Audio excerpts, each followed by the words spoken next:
family took me to a place called the Gentle Barn. Has anyone ever been there? No? You've heard of it? So the Gentle Barn began in 2017 when 5 cows, bound to meet their end at a slaughterhouse in North City, busted out in freedom and roamed the streets of St. Louis. The cows were rescued and given a whole new life, a life where they did nothing and they still do nothing but rest, eat, and recover, and get lots of hugs from humans. Soon, many other animals joined them, animals that have worked hard their whole lives. Pigs meant for breeding, factory turkeys, horses that pulled carriages in New York City's Central Park for decades. They all now live at the Gentle Barn. They are recovering. They are watching. They are no longer fighting for their lives. What do 5 cows and a load of misfit animals have to do with today's gospel? I know that you here at St. Paul's are on a Lenten journey, mining lessons from the disciples from the pages of the Gospels. I loved this invitation to reflect on the disciples. In today's gospel, we see a dramatic and infamous scene in the life of Jesus, where Jesus is truly the main character. Maybe one that we know well, this story, where Jesus clears the temple, he shoos out the animals, he passionately flips tables, making their contents go everywhere. Coins, valuables, records, animals, everywhere, shouting and screeching and screaming and crying. This is a one-man show, and Jesus is at the center of the action. At other times in the gospel stories that you know, Jesus is saying things like this to his disciples: go and do the same, come and see, walk on the water, you feed them, but not here. Here, Jesus conducts the chaos circus in the middle of the temple without any participation from his disciples. And maybe you too have heard this story referenced as an excuse for wild and passionate anger. And maybe it is. But today our interest is towards the disciples. They are more our level anyway. Having possibly not been given any warning that this was going to happen, and having not been invited to participate, the disciples in this story just watch. They stay on the sidelines, and it seems that they have been momentarily benched, frozen in time, like watching a movie that moves into slow motion, and the characters cannot participate but just watch. Safely watching the action like our animal friends at the Gentle Barn. In Lent, we are asked to slow down, to give things up so that we can attend to the things in our heart. Our heart being the new temple of God. We are invited in Lent to rid ourselves of busyness or excess. I've even heard the frustrating advice recently that if you are overwhelmed with your to-do list, what you should do is not plow through it really quickly, but slow it down.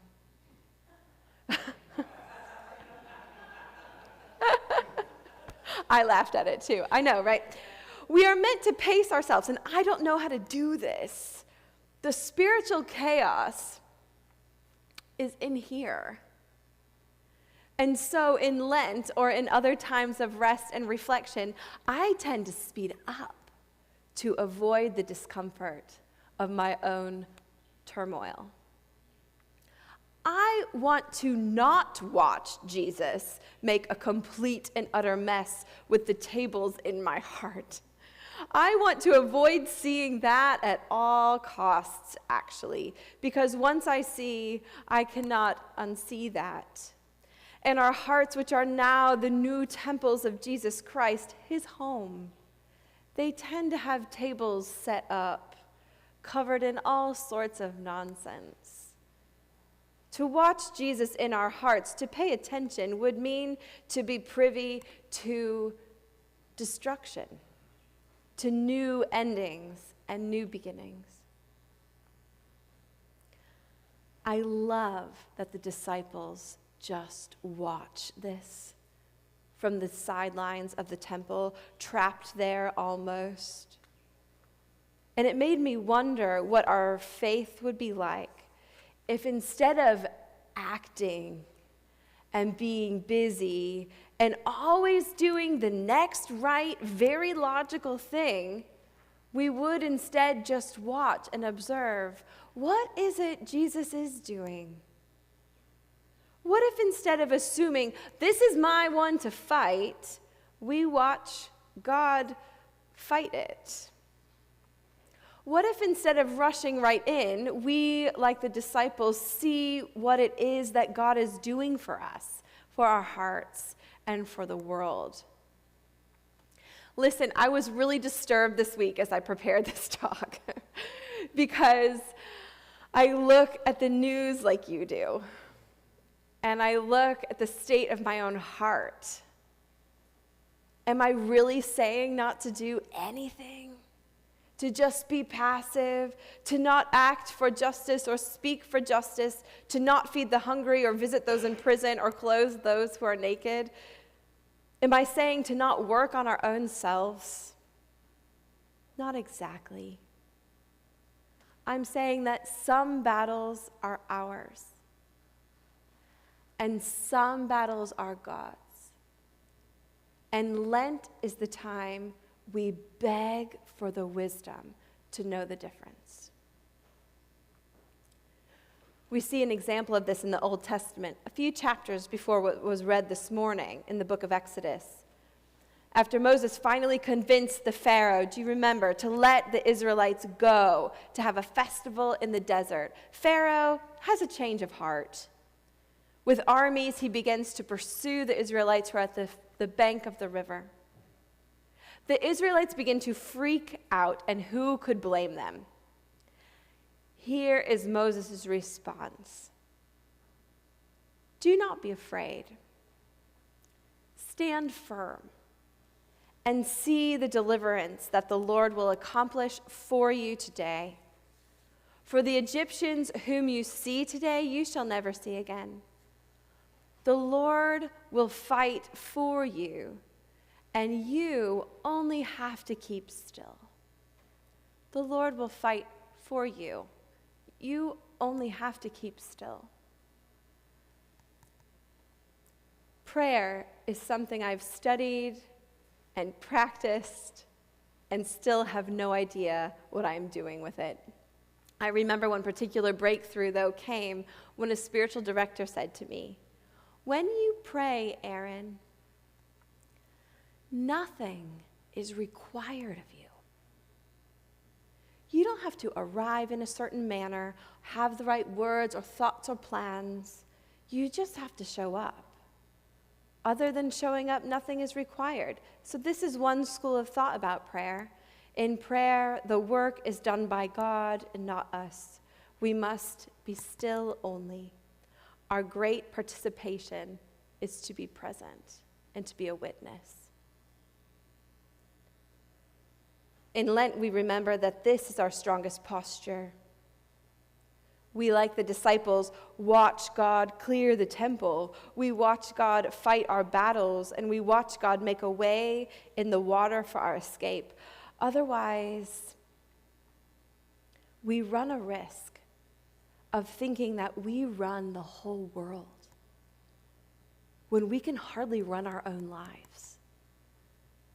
We risk thinking that we can change the whole world when it is hard enough to change our own minds. We risk thinking that our participation in an issue will make God care about it, as if God's heart hasn't already broken over millions of times. Lent is to do as the disciples, watch what God is doing. Sometimes we feel benched. And sometimes the hardest job that we do is to not do anything at all. But this Lent, and I invite you and myself to draw our attention to the world that God is operating in, or even to draw our loving gaze to our own hearts, the temple where God lives now. We might be in the middle of a battle, but know that it's not for us to fight. We might breathe deeply and let our minds drift to meaning making, to the scriptures, and to seeing things in their rightful place across time and space. We might have to be okay with being shocked, with being stunned or surprised, to be okay with finding out the why of something many, many, many years later, or maybe never. Lent is for those who steadfastly and bravely observe their own hearts. So stand firm. The Lord will fight for you. You need only to be still. Amen.